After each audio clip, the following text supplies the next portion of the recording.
હળવદમાં પીવાના પાણીનું સંકટ તોડાઈ રહ્યું છે। આ સંકટની વાત હું નથી કરતો, પણ હળવદ ધાંગધ્રાના ધારાસભ્ય પ્રકાશભાઈ વરમોરા કહી રહ્યા છે।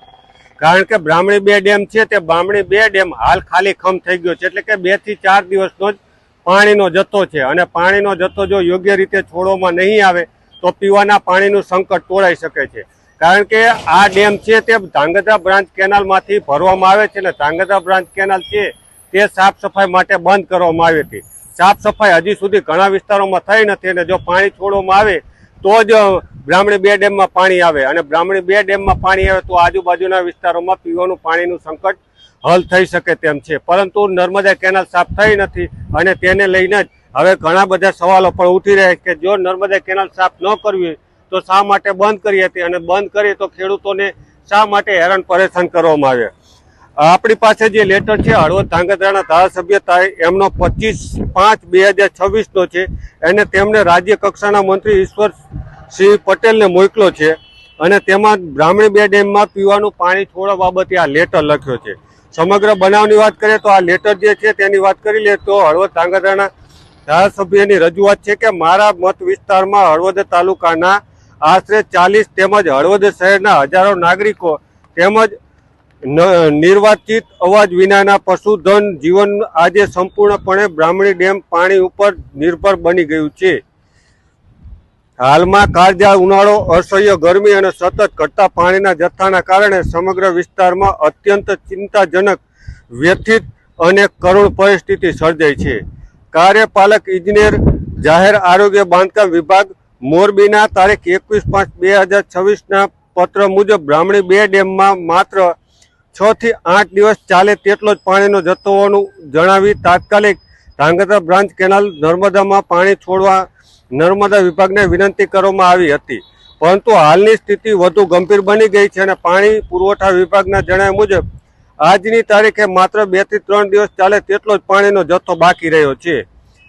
હળવદ શહેરને સંપૂર્ણપણે આ ડેમમાંથી પીવાનું પાણી પૂરું પાડવામાં આવે છે, તેમજ જામનગર અને દ્વારકા જિલ્લાને પણ આ જ ડેમમાંથી પાણી આપવામાં આવે છે। સૌથી દુઃખદ અને ગંભીર બાબત એ છે કે ગયા વર્ષે આવી જ પરિસ્થિતિ સર્જાઈ હતી। દર વર્ષે ડેમ ખાલી થવાની નજીક આવે ત્યારબાદ તંત્ર જાગૃત થાય છે અને અંતિમ ક્ષણે પાણી છોડવાની માંગણી કરવામાં આવે છે। આ પરિસ્થિતિ સ્પષ્ટ દર્શાવે છે કે પાણી પુરવઠા વિભાગ અને સરદાર સરોવર નર્મદા નિગમ વચ્ચે જરૂરી પૂર્વ આયોજન, સંકલન અને જવાબદારીપૂર્ણ કામગીરીનો ગંભીર અભાવ રહેલો છે। આ બેદરકારીનો સીધો ભોગ સામાન્ય નાગરિકો, ખેડૂતો, પશુધન બની રહ્યા છે।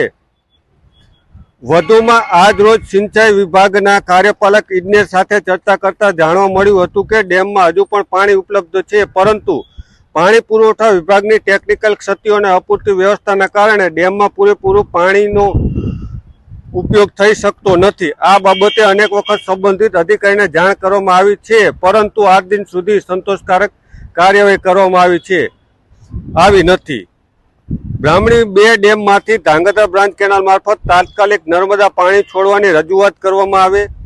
આ ગંભીર બેદરકારી બદલ જવાબદાર અધિકારીઓ સામે શિક્ષાત્મક અને કડક કાર્યવાહી કરવામાં આવે। ડેમમાં ઉપલબ્ધ પૂરેપૂરું પાણીનો પીવાના અસરકારક ઉપયોગ સહિત થઈ શકે તે માટે આધુનિક ટેકનિકલ સુધારા, સ્થાયી ઉકેલ સ્થાનિક અમલમાં મૂકવામાં આવે। ભવિષ્યમાં આવી પરિસ્થિતિ ફરીથી સર્જાય નહીં તે માટે પાણીની વ્યવસ્થાપન અને જવાબદારીપૂર્ણ પૂર્વ આયોજન અને મોનિટરિંગ વ્યવસ્થા કરવામાં આવે તેવી માંગ સાથે હળવદ ધાંગધ્રાના ધારાસભ્યએ રજૂઆત કરી છે, પરંતુ જે પ્રકારે રજૂઆત કરવી છે તેના પરથી સ્પષ્ટ લાગી રહ્યું છે કે ઘોડા છૂટી ગયા બાદ તબેલાને તાળા મારવામાં આવી રહ્યા છે, પરંતુ જે પ્રકારે રજૂઆત કરવામાં આવી છે તેને લઈ હવે ક્યારે નર્મદામાં પાણી છોડવામાં આવશે અને છોડવામાં આવશે કે કેમ તે આવનારો સમય બતાવશે। આભાર મિત્રો।